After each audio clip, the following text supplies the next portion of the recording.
Welcome back to Thursday Thoughts. Information is power, and we, the Federal Way Black Collective, consider ourselves a powerful vehicle providing relevant and factual information to the public. We keep you up to date with education, youth, city policy, and politics, as well as current and relevant events that happen daily. We are sponsored by Rugged Genius, EvanCook.com, Pretty Grind Entertainment, Positive Vibes, located in the Commons Mall. Welcome back, and thank you so much for joining us tonight, guys. Tonight, we have some very special guests.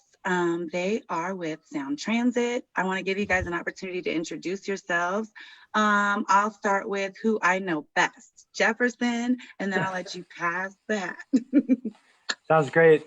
Thanks so much for having us. My name is Jefferson Rhodes. I'm the South Corridor Community Outreach Manager. Tonight I'll be talking about the Federal Way Link Extension. And I'll pass it over to Sagar. Thank you, Jefferson. My name is Sagar Ramachandra. I'm a community outreach specialist with Sound Transit's Tacoma Dome Link Extension and Operations and Maintenance Facility South projects. And next, I will hand it off to Kirby. Hello, I'm Kirby Hawkins. I'm Project Development Director for the Tacoma Dome Link Extension project as well, working with Sound Transit. Happy to be here. Thank you. All righty. So you guys came to join us because there's so many things going on. I am super excited to have Sound Transit starting this amazing project. I know it's been a long time coming in Federal Way, but I'm also super excited to get the inside scoop on what's happening next. Because your company is going to be doing a large project in our state for a long time. So I appreciate the opportunity to be the space to have this conversation where community gets to hear in a space that's maybe a little bit more geared to their space, their way of taking information. So where do you guys want to start tonight? Well, Sagar, if you want to pull up the presentation, we're going to do a short PowerPoint presentation, and then we can answer some questions, just have a conversation from there. How's that sound? Sounds great. All right. You know, we're here tonight to talk about connecting Federal Way to the regional light rail system. So, and once again, thank you to the Federal Way Black Collective for having us and everybody out there listening for taking the time. I know it's, you know, sometimes, you know, getting people engaged. You guys are really amazing at that. And what I've seen over the last few Thursdays and just watching the Federal Way Black Collective grow, it's been really, again, really excited to be here. We can go with the slide, Sagar, please. So this first one, just this kind of shows you the long-term vision for where the light rail system is going to take us. You know, right now we're operating from Angle Lake to the University of Washington, but this is kind of, you know, what with Sound Transit 3 that passed in 2016, this is kind of the long-term vision of how people will be able to move around the region.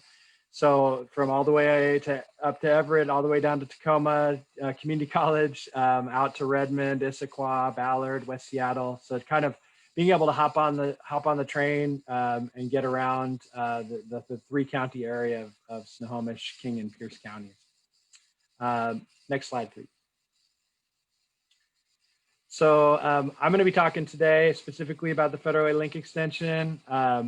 So you can see here, starting from Angle Lake, the current station, it comes down, crosses over Pacific Highway or Highway 99, travels down the freeway right along I-5 to the Kent Des Moines area, basically right across the street from Highline College, and right there by the Lowe's in Kent there on 99. Then it travels behind the Lowe's and then down the freeway again to South 272nd Street or the Star Lake Park and Ride. And from there continues down to the Federal Way Transit Center along I-5 as well. So it's about 7.8 miles, 3 stations. There'll be about 3,200 parking spaces along the route, new parking garages in all 3 stations. And we're on schedule for opening in 2024. Next slide, please. So just going into the stations a little bit, this is the Kent Des Moines station concept. You can see we're adding a 500 space garage right in the middle. If you could take the mouse just in the middle there is where the station's going to be on 30th Avenue. Where there's going to be 3 new streets, 234th, 236th, and then right off the map down below would be 238th. There'll be a brand new entrance into Highline College, kind of a grand entrance on College Way. And you know, new landscape streets and some new plazas and an area for food trucks as well. Great connectivity with walking, bicycling, and there'll be a transit loop in there as well, so buses can drop people off right at the light rail. Next slide, please. So this is a rendering drawing of what this will look like if you're standing on 30th and you're looking west, southwest at the station. So this is an image to show what the future of 30th Avenue South there will look like. Next slide, please. And then this is a picture of the garage. So walking across the street from the station to the 500 space parking garage. And in both areas, the station and the garage, there'll be some really beautiful public art. Next slide, please. Moving down to the South 272nd Street station. This is where the former Star Lake Park and Ride. So we'll have a 1,100 space garage. We'll be rebuilding the streets in that area, a new signalized intersection at 26th and 272nd. Lots of great bicycle paths and pedestrian access, you know, bus area that folks can get right off the bus and right onto the train. And there'll be a direct access to the station platform. Really excited for this station. I think it's really beautiful. The next couple slides show some images of what that's going to look like. So if we go to the next slide, please. So this is walking from 272nd in on the pedestrian plaza with the garage on your left and the station on your right. You know, we'll have a nice landscaped area, new trees planted in there, nice lighting, and also some public art on both sides of here. Next slide, please. And then this is walking at the end of that path, walking right up to the station where you can either take the stairs or elevator up to the platform. Next slide, we have one more slide about this particular area, and that's just because, you know, this is happening at the Star Lake Park and Ride. It is closed for construction, so we're, you know, it's an interesting time with COVID. The parking garages, the parking areas are not as full as they once were, but folks that are still commuting via bus, etc., we're recommending parking down at the Redondo Heights Park and Ride on 99. The buses that serve that same area, generally you can just hop on the 190 or the A line all the way up to Angle Lake and hop on the light rail there if you're going downtown. Or if it's a nice day and you want to take a stroll up the hill, you can walk up 272nd. It's about a mile walk. Next slide, please. And this is the Federal Way. This is probably of most interest to folks this evening. So this is the Federal Way Transit Center station concept. So on the bottom left, you can see we'll be extending the existing garage. There'll be around 350 new spaces there. And then on the right side, you can kind of see short-term parking. We'll have some additional parking right next to the station for ADA accessible parking and some permit parking and just some temporary or short-term parking there as well. And then the rest of the area for potential future development. And this, what you're seeing right now is not as finalized as the other two station areas. We're still working with the City of Federal Way and our design build contractor to finalize this design. So it's most likely going to look a little bit different, and we'll come back and present that final layout for you guys when we have that for sure. But you can see here 23rd Avenue up top of the map, the intersection, that's where the McDonald's is on the corner, 23rd and 320th. You can see the tail end of the tracks go over 320th Street. We have our end of line facility there. And so right now, I'm sure folks have been driving by. If you're out and about, you can see lots is going on in that city block there, and lots more to come. And it's going to be a big operation when we cross over 320th. There'll be, it's going to be pretty cool to see those tail end tracks finished. And I'll come back with some additional renderings, but I have a couple of shots that'll show kind of what it'll look like. So the next slide, please. So this is if you're standing at the Performing Arts Center, looking out off the stairway there. This is the new extended garage. What you see, the kind of mesh on the outside, that's actually going to be a gigantic art piece by Christine Nguyen. And you can kind of see the light rail right there under Mount Rainier in the background where the station will be.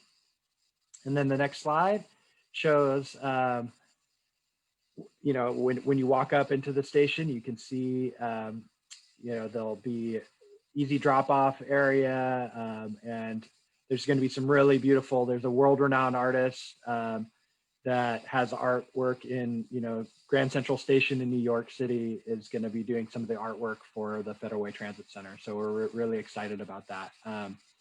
And one more slide, I believe, oh yes, and then the murals. So if you haven't been out, go down to the Federal Way Transit Center, check out some of the murals that we have up there. These are just a few of them that are up on the fence line. Really awesome effort from our art department in terms of recruiting local artists. All of the artists are people of color for both the Federal Way Transit Center, and we're also in October going to be doing a similar project in the Kent Des Moines station area along Highway 99.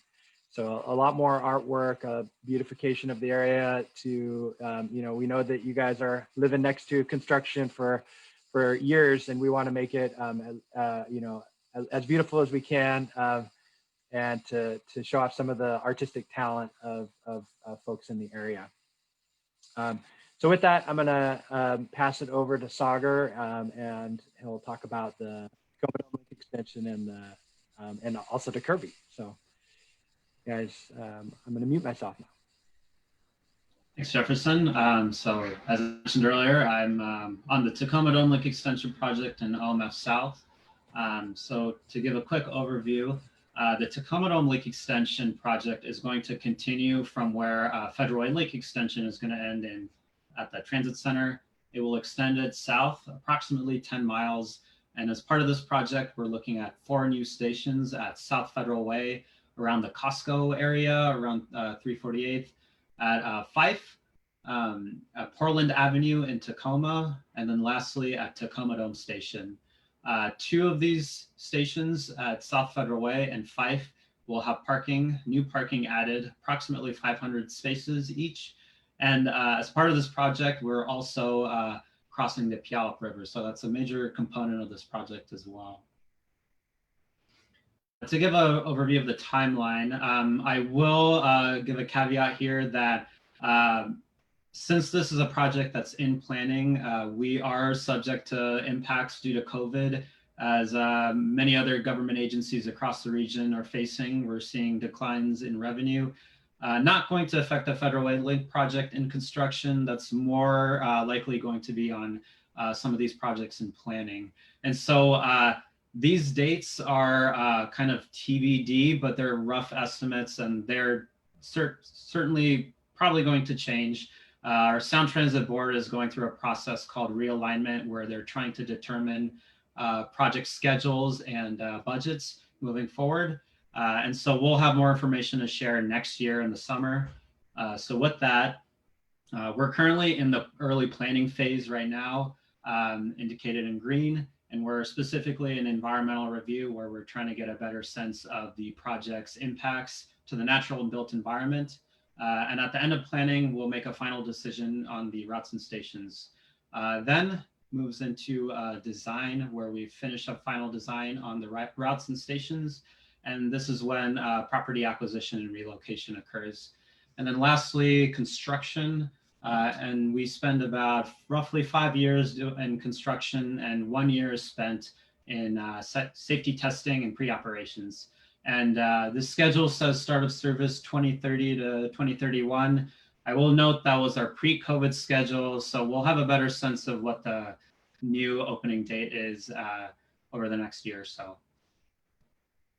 And then I'll just briefly go over the South Federal Way segment. Currently, we are looking at 2 route alternatives going through South Federal Way, one along mostly Enchanted Parkway, and then another route going entirely along I-5. So that I-5 alignment is in magenta, Enchanted Parkway is in green.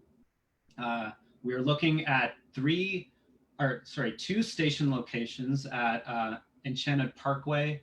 So that is roughly at 352nd and Enchanted, and then one at along I-5 along Enchanted Parkway and I-5. We're also looking at a station option for that Enchanted Parkway that could potentially straddle South 352nd as well. So 3 station options in total, 2 alignments, and then 2 specific station locations. And then a little bit about our fall outreach for this project. So we are currently in outreach period for the Tacoma Dome Lake Extension. Right now we have an online open house, and you can check it out at tdlink.participate.online. And you'll get to see the latest station design concepts, and we're really looking to get feedback on how folks will eventually access the future station through walking, rolling, and biking as well. So we would love to get your feedback, understanding that you guys definitely have the local knowledge, and will be able to provide some good feedback as to how future access will go. So would love to have you participate. And then lastly, I'll cover the Operations and Maintenance Facility South project. We are currently looking at 3 potential sites for this project. These were identified by the Sound Transit Board in spring of 2019 for further study in an environmental impact statement, where we're going to do additional studies on the project's impacts to the natural and built environment, as I mentioned earlier. And then this facility will be one of 4 maintenance facilities across the region. So we're currently building a new one in Bellevue, and then we have an existing facility in downtown Seattle. And so we are trying to build one somewhere in South King County, and then another facility in the future along in Snohomish County. And then this is a shot of our existing maintenance facility within downtown Seattle. This facility will eventually accommodate about 140 light rail vehicles. And then once built, it will provide employment for approximately 470 people. And I will mention that the average wage, I believe, is around $80,000 per year. So good paying jobs will be created as a result of this maintenance facility. Oh, and sorry, I forgot to mention. And then the 3 sites we're looking at, one is in Kent in the existing Midway landfill, entirely within the landfill pretty much. And then we're looking at 2 sites, one both are actually in Federal Way in the light industrial area, just north of Walmart.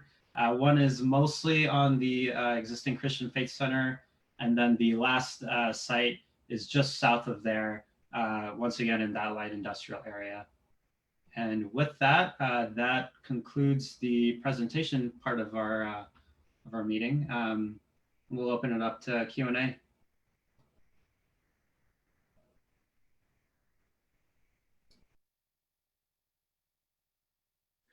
Sorry guys, I was on mute. Still haven't got the hang of this thing, right? Thank you guys so much for your presentation. Kirby, did you want to talk first or go into the Q&A first? Yeah, well, I think Sagar did a great job giving an overview of the Tacoma Dome Link Extension project. So probably the main thing I would want to point out is that, while Jefferson talked about the fun construction and showed the great images of what's, you can kind of see the movement and activity taking place in Federal Way and see some of the renderings that kind of show you what things are going to look like in several months and a couple of years. Our project is well behind that schedule. That doesn't mean we're not coming. We're coming. But our planning phase is we did not start our kind of detailed planning effort until early 2017. So we're still a little bit behind Federal Way, right? They're going to be open well before we even get started with construction, but we'll be here. So just wanted to make sure that was clear. And our goal is to make that regional connection down to Tacoma and the Tacoma Dome as far as the Tacoma Dome Link Extension project. So just wanted to point that out and welcome any questions. Thank you. All right, so our audience is dropping some good questions. Oh, let me, perfect. So the first one we have for you guys tonight, sorry, come here, is, sorry, Zoom makes this a little complicated for me. What considerations were made for seniors in the area and accessibility? Really concerned about accessibility for people with mobility devices, the hearing impaired, and those navigating strollers. I could talk a little bit about the Federal Way Link Extension. You know, that's a really big, important piece of all of our new stations in terms of accessibility, in terms of elevators, and making sure that they're pedestrian friendly. For, you know, one of the reasons Lynn and I connected. We had kids around the same time. We both have little toddlers, so I'm always looking out for that thing too. With, you know, how am I going to get my stroller in here?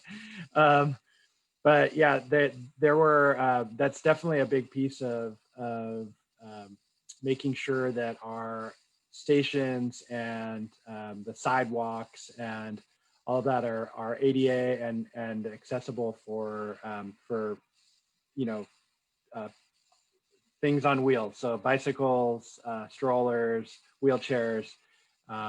Yeah, I don't know if you guys want to add anything in terms of the planning process and incorporating that kind of feedback. Yeah, I can add a little bit to that as well. So one of the great things about where we are in the project for Tacoma Dome Link Extension is as Saga talked about, this is the perfect opportunity at this exact time to start talking about how you want or intend or plan to access the stations, particularly the ones that are being planned now for Tacoma Dome Link Extension. So we are going through a process now where we want to understand, you know, where you're coming from to get to these future station location in Federal Way. What route would you have to take to get there? What barriers are there for you to get to those routes? And those routes can be physical barriers as well as other barriers. So if you're planning to walk, cycle, roll, however, if it's a means of how you want to get there, we want to understand what the barriers are, and we can start to have that conversation of overcoming those barriers.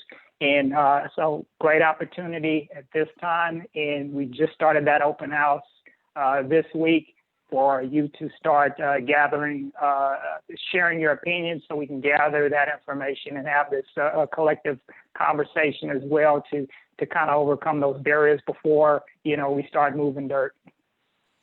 And I'd also add the Federal Way Link Extension. All three stations have it's like you get off the bus and you can get right to the train. So folks that are traveling by bus, you know, we call it like a 2-seat ride or a 3-seat ride. If you're taking the bus to the train, you can get on the bus and easily get off and get right onto the train. So that's definitely a big focus of the project. Perfect. Awesome. Let me see. So what changes were made for the Federal Way extension after the public comment period? So that's a good question. I was actually not part of the project during the early planning stages in terms of the duh, we were on maternity and paternity leave. Yeah, well, but even, you know, I think tonight is a really great example of getting engaged in these projects really early, like with what's happening with the Tacoma Dome link, that is when those voices can be really incorporated into the design. So I know that they were, but I wasn't part of that. I can look back at some records and stuff to see how public opinion we could do that maybe for the next meeting. But I think one thing that Sound Transit is trying to get better at is really to incorporate the voices of the community into the design phase, because that's when you know the things can be changed. Like for the Federal Way Link extension, the plans are done. We know where the stations are going to be, and we're building it. So there's a moment for public input that would really make a drastic change. But now is a great time for the Tacoma Dome.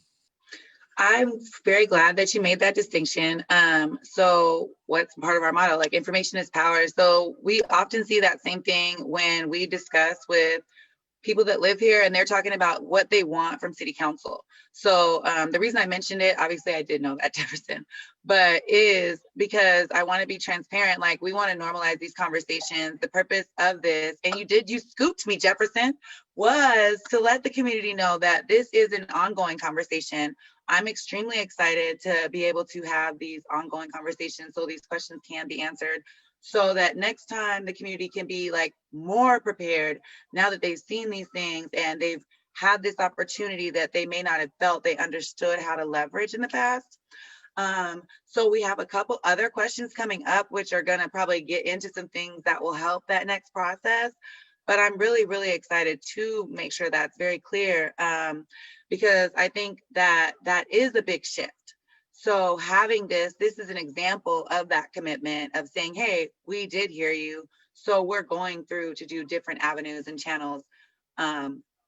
We've had a couple conversations about that, and I'm glad to have them here. But yeah, you scooped me there. My bad. No worries. Let's see here. We did that one. So then the next question was, what about emissions? What is the impact? Do you want me to split that question up or all at once? No, that's fine. Kirby might be able to help a little bit with this as well, but I know, they're electric trains. So they're, in terms of emissions, it's very, minimal to none. It's really, they use electricity. There are environmental impacts. We do a bunch of studies around that before, and that's kind of what they're going through with Tacoma Dome and the operation maintenance space. But Kirby, do you want to help out maybe with that question? Yeah, so that's an important point there. So probably the true goal, right, of transit is to help move people, but there's also this other element that is just, helping with the environment. That's a key ingredient of people utilizing transit more. So the vehicles that we use there, they are electric. So obviously that limits emission use. And we strongly encourage, and part of the things that we talk about is that there are multiple ways for you to access our system. And the ways you access our system is we're going to try to make it as convenient as possible for you to utilize a bike, park a bike there, for example. We want to make the transit connections there between bus and other transit things that are connecting to our system as convenient as possible to give transit, a priority as far as use there when it's transit to transit connections as well. And the opportunity to walk there, overcoming, as probably a constant theme, is overcoming the barriers so that you can access it there. Non-motorized access is what the theme is. And so all those things kind of come together to work toward the elimination or reduction of emissions, I should say. And so as far as actual numbers, what are emission numbers, I can't tell you. I don't have that information at the top of my on the top of my head at this particular time. But that's what that could be a great goal as far as the reduction of emissions when you think about transit and what Sound Transit works toward every day. Thank you. Let me see. That was great. I'm super interested in climate change, you guys. So some things people know about me is that since I'm a precinct committee officer, I walk my precinct on Fridays. And when I do go into Seattle pre-COVID, I actually do intentionally take the train and I don't drive.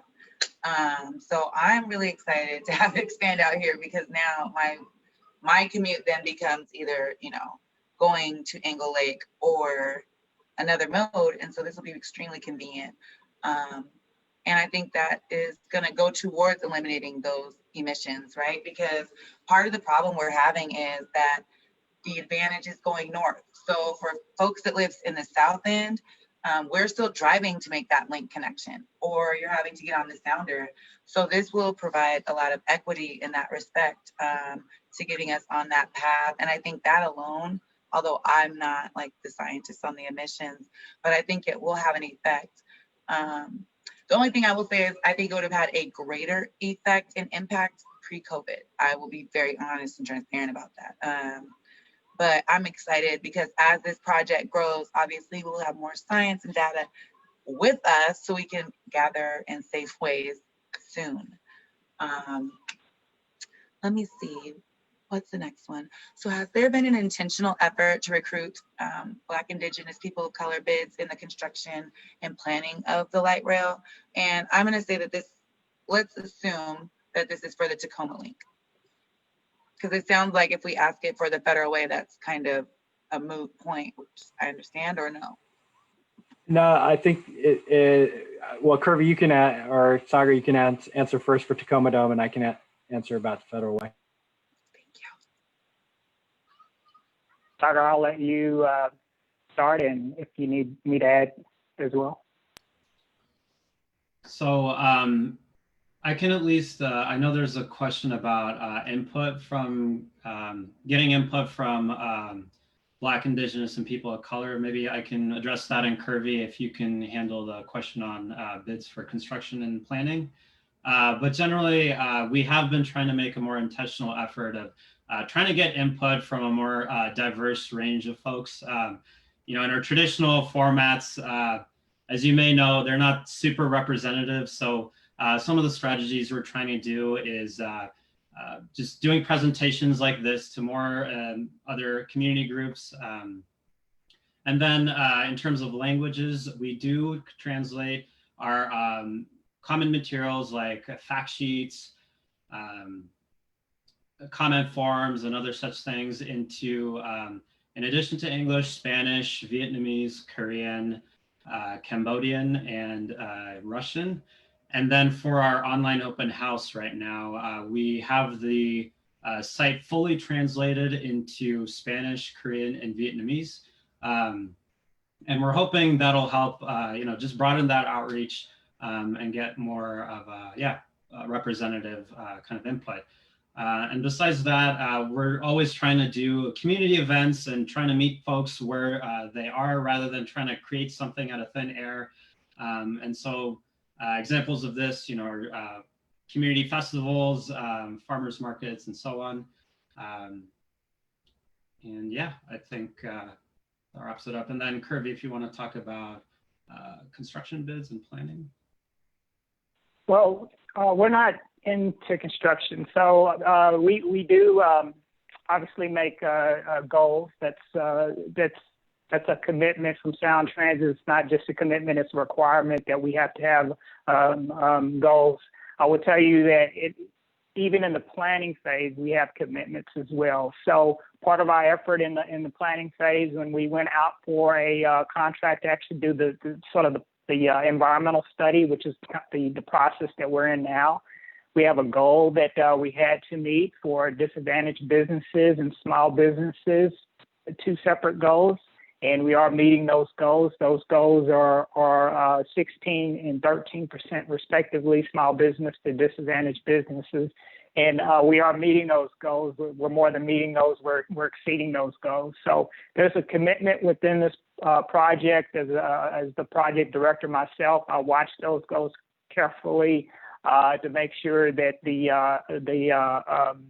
firm that we're working with is meeting those goals. We talk about those goals. We had to talk about those goals last week, matter of fact. So it's a commitment for me. It's a commitment from Sound Transit as well to make sure that's a part of the process. Internally within my team as well, it's also an important thing for me as well. I think it's important that as a person of color myself, that I'm out in the community representing Sound Transit, and I enjoy doing things like this and having conversations with groups such as the Federal Way Black Collective as well. Because it gives me an opportunity to have a dialogue, a two-way conversation as well. I wish I could be there in person to meet more people. I'm relatively new to this area, but I enjoy having these conversations. And that's how you make connections, and that's how you get more information, as this is a forum for, and it helps me understand the needs of the community and hopefully start meeting more small business owners and understanding the needs of those small business owners and those persons of color who are looking for those opportunities, because meeting someone and understanding what their needs are is more important than just seeing an application or something on a piece of paper. To have a name and a face to go with that name, I should say, is very important. So looking for those opportunities in the future to meet one-on-one with individuals, but definitely it's a commitment from me and from my team, and I would definitely say from Sound Transit as well, to make sure that persons of color have as much opportunity as possible to work with Sound Transit.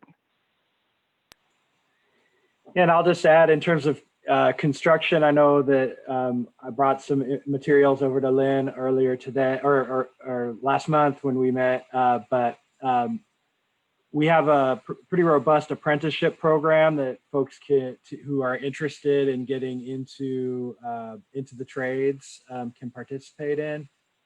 And our project, all our construction projects have goals for women, people of color, and in diversity of the businesses that are subcontractors for the contractor that's chosen.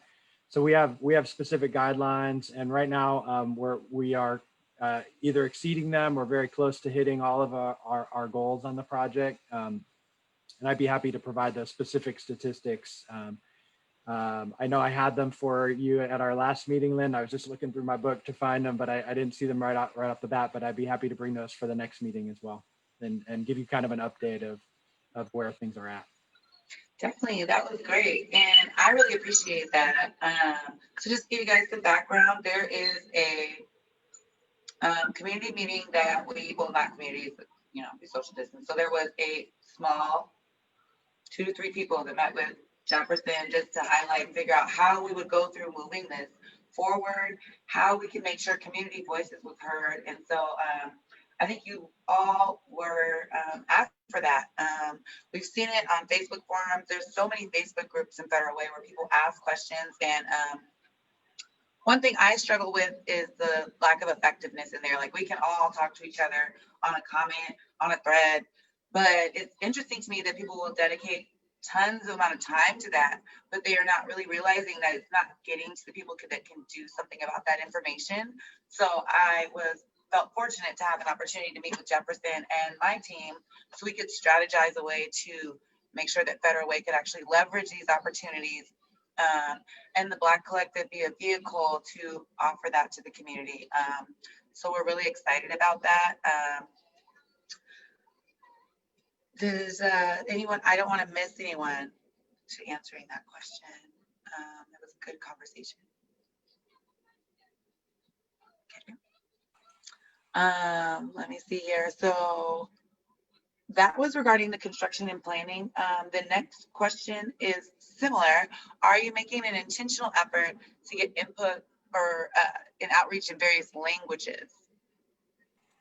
Yeah, so for all our projects, we have in the outreach unit or community outreach. Actually, we just changed our name this last week to community engagement. So I'm still getting to that, but our community engagement department,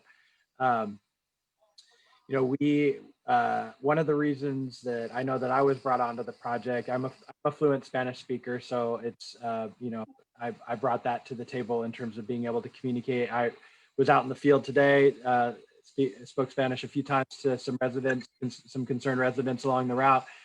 I know that makes people feel more comfortable when they're able to communicate in their own language. We provide materials, as Sagar mentioned. For my project, we have materials in Spanish, Russian, Vietnamese, Korean, and Somali. We do basically kind of a GIS map of the languages for the corridor, and we have kind of a percent, if there's higher than a certain percentage, then we translate all our materials into that language.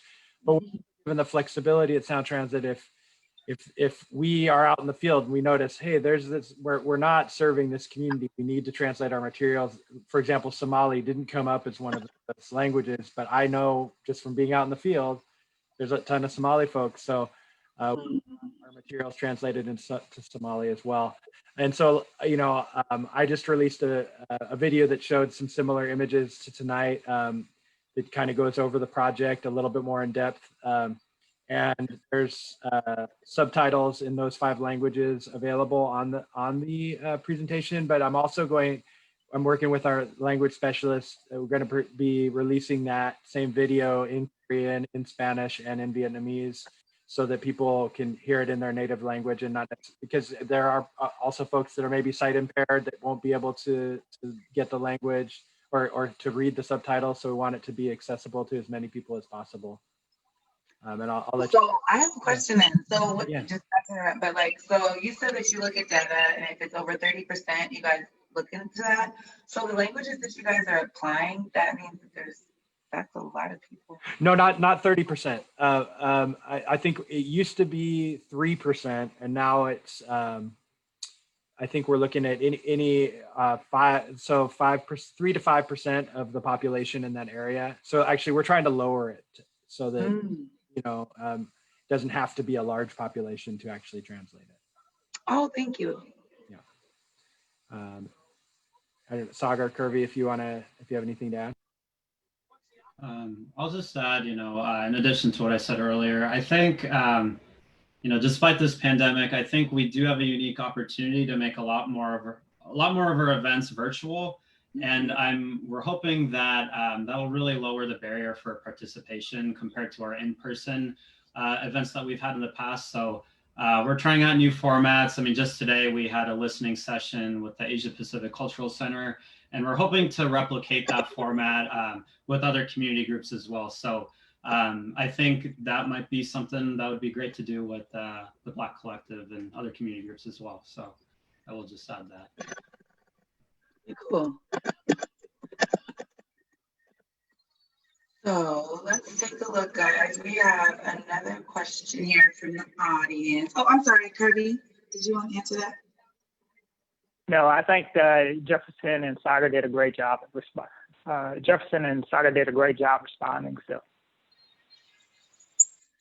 So I know that we talked about Vietnamese, and so one of the questions for the Federal Way project, for Tacoma and Federal Way, is we have a sizable African population in Federal Way and Tacoma.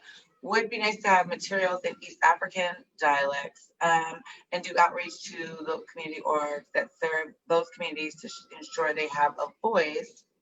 And that is a unique question, because I think one thing that we ourselves at the Black Collective are focusing on is how we merge and share and focus on language-based sharing. And so I'd be interested to know the things you're doing, because for me, being a small organization, as we go virtual, to be quite honest, it is extremely expensive to do things like this in the amount of languages we need to do it in. So it's difficult for me to share in several languages, even being quote unquote like trusted messenger of information, trying to find it in the community to share it with the community. But I've researched it, and so I've looked at maybe doing like closed captioning to videos and different things like that, but I assume you guys have people that are obviously way more trained. I'm just doing my like Google search, trying to be a great community advocate. But I would love to hear how you guys are focusing on that in these Rona streets. Yeah, I'll take it a crack at this one, but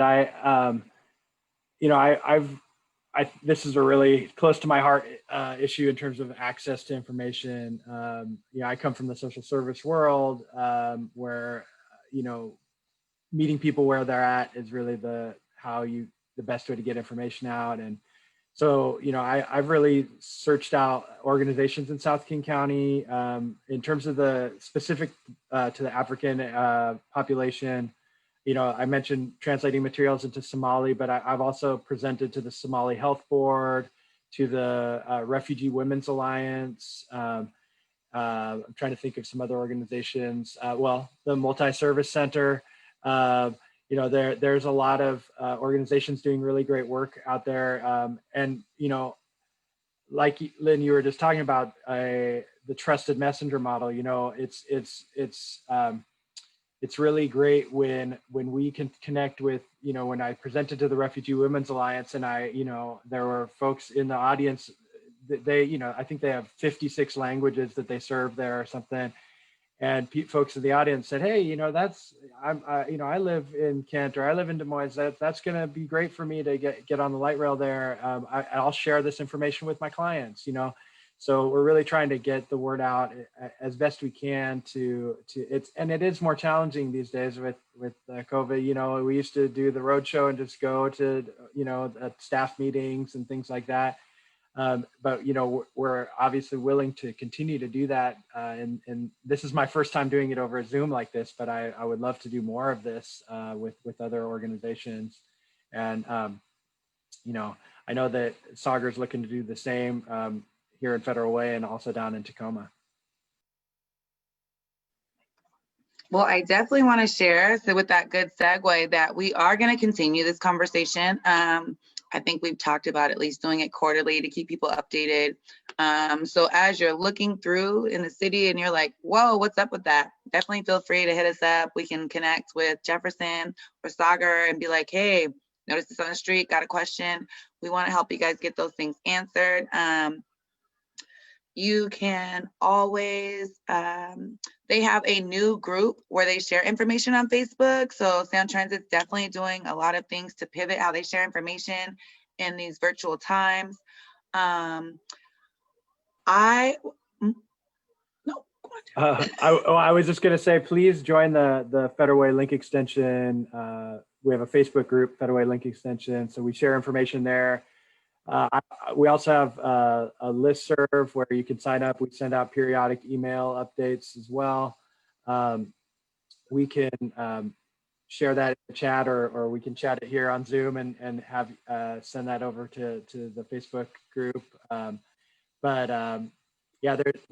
We're trying to figure out new ways to engage the public, our project neighbors, and everybody in this new age of Corona. So it is a challenge, but we're up for it. We're trying to find new ways to engage with folks. Definitely. If you're taking a look in the chat, you can go ahead and click there. I've dropped it so you can join the group and follow. Sorry, guys, not for you on Zoom. I assume you all know where to find it. But for our audience, that is there in the chat for you. I also noticed we had a discussion, or no, in your presentation, sorry, you mentioned the art, and that's the one thing that we didn't get a chance to discuss here. And it's something that, as far as in the questions, I've really enjoyed seeing that dedication to that project. Jefferson, I know that recently there was like something that happened there with art, and we're going to continue to do that. And I'm super excited to have that commitment to still do that, even though something unfortunate happened. So can we talk about the priority for the murals? How did that come about? Are there some artists we can highlight and maybe drop their links in there so people can learn about them? Definitely. So maybe I'll log on my phone to the Facebook, and I can drop some of the there's a blog post that's Oh, cool. all of the different artists that are on the project. So I'll talk when I'm not talking. But it's a really exciting piece of the project. Basically, for these capital projects, 1% of the budget goes towards the art. But when we're talking about, the Federal Link extension is roughly, $2.53 billion in the end. 1% of that is a lot of money to go towards the artwork. And we're actually doing, the murals. We have art in our stations and garages. We actually have a request for proposal, or we did a request for proposal and have some folks working on the potential of incorporating music into the Federal Link extension. And there were some ideas of getting local artists, but also kind of historical documentation of the music in South King County. And so one of the ideas was there's a QR code, and when you're passing through Des Moines, you could hear music from Des Moines in your headphones while you're traveling. Seriously? So, we're That's trying cool. to use technology as, these are brainstorm ideas, but that we're hoping could come to life. And so, that's the art program is really exciting. And yeah, we did have some unfortunate vandalism of the murals. Somebody came by and slashed them up. But I was really proud of Sound Transit and the way that we responded. We followed the artist's lead. We kind of stood back and said, how did the artists want to respond to this? And their response was, because we could have said, let's take them down, put them somewhere else, or there's a few different options on the table. But what they said was, let's repair them and let's leave them up. We don't. And so we went out there and stitched them up and repaired them and put them back up. And there hasn't been a second incident. So we're hoping it was just, somebody that would, won't come back, hopefully, to do it again. But, we're really proud of that, the artwork that's there, and are looking forward to launching more murals in the future. I was really proud and appreciated that response. I think the message that people truly want, right, from community is that voices are amplified. And so when unfortunate things happen, I think it really shows our heart as a community when we can rally together, make that community decision and move forward, even if it's something that does cause pain or is unfortunate. So I think that it's very difficult to often get that kind of response as the little guy from a corporation. So I wanted to hear that story. I appreciated it. I don't often get to highlight big companies or be proud of them. So thank you for giving me something to be proud of. I also, I noticed you mentioned something about Christine Nguyen. And so when I Googled her, you said something about there was an artist that has like a installation like in New York. And I know some artists are local, but that was really cool to me because I'm super interested in like really like all the glass museums. And so we don't have a lot of like amazing art projects in Federal Way that like bring community to come see. So I'd love to hear about how that may be a staple for people to enjoy in the community. Well, so I think I'm not sure if it's at the next city council meeting. I know you attend the city council meetings, but You know it. one of the, I think it might be the next one, actually, the next one or maybe November, but our art department's going to be presenting to city council on some of the artwork. And so I think we could just give an update. I heard that today. So I know that's coming. And I know since you attend the council meetings, you'll see that we'll be talking about the artwork coming up. We just presented to, I don't know if anybody who's listening tonight participates in the Federal Way Arts Commission, but they were integral in kind of helping to, we present to them about the artwork, and I know they're very excited about kind of a world-renowned artist having a big piece in downtown Federal Way. Exciting. Well, that brings me to my next thing I was excited about that you mentioned. So the idea, and I know you said you guys were kicking it around, but I just totally want to get behind it and give you guys my like elevator pitch behind why. So I really, really, really love the idea of including like local music into it. And the reason why I say that is I think of like Highline and SVI and a lot of technical schools, Green River, and they have like art programs. Like they have programs where students learn to record media and like it's local, and those types of organizations totally need that visibility and support. And we so often listen to like mainstream media and mainstream music. And, you know, I kind of like the fact of celebrating some of the vibe we have here. I've seen other corporations use it in campaigns, and I just think that's an amazing thing. It's a way that youth could be engaged. And I am all for, I found that one. It's in the chat now. I am all for any way we can engage youth. We need to get them earlier understanding how to engage with even organizations like yours, right? Even if you don't want to work at Sound Transit, like companies like that, large companies are part of our lives. And I'm not saying that, you know, you have to like go jump and like go to every board meeting like virtually to be paying attention to what they're doing. But when they are showing up in community and making space, it's great when you take that time and can be there. And it's also great when you share whatever thoughts you have. Like when you got that great idea, don't sit on it. I have people like inbox me all the time and they tell me like these amazing ideas. And I'm like, you could have just straight up sent that email to like Mayor Farrell. Like it's all thought out. Like I'm sure that Jefferson and other people here, and like you mentioned, the Arts Commission, we've got like the Diversity Commission. I'm keeping it like Federal Way specific, but there's also like community-based organizations like El Centro. When you have those ideas, that's why we're here 8:30 to 10 every Thursday night. The goal is that you understand that these conversations are not taking place anywhere that's like above you. You can totally participate in them. It may be challenging to find the most appropriate way to do that, but there are tons of people that are committed to making sure you have that experience and participating in community the way you want to, making sure it's accessible. So that's something we're working on. Hopefully we'll be able to get these closed captions live soon so we can get that access for you all. Because if we're going to be bringing people like this, we've got to step our game up. I want to respect everyone's time. So we've got about 20 minutes left. Was there any like burning things? We've been in Q&A for a minute that may have jogged our panelists' mind that you want to share with the community? Just real quick, just do want to give a quick plug.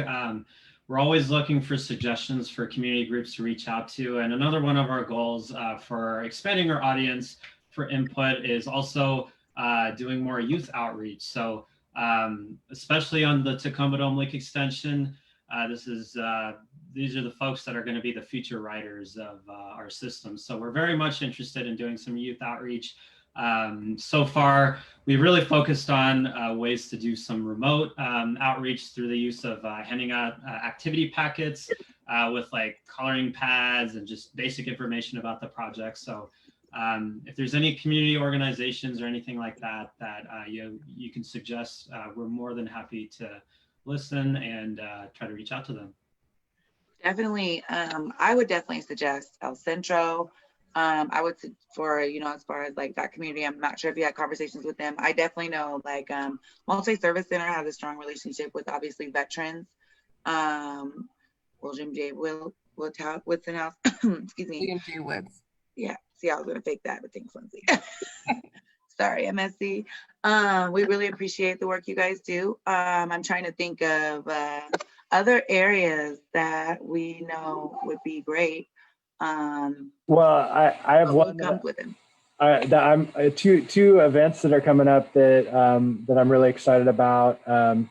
One is next Friday morning. Sound Transit is sponsoring the Communities in Schools.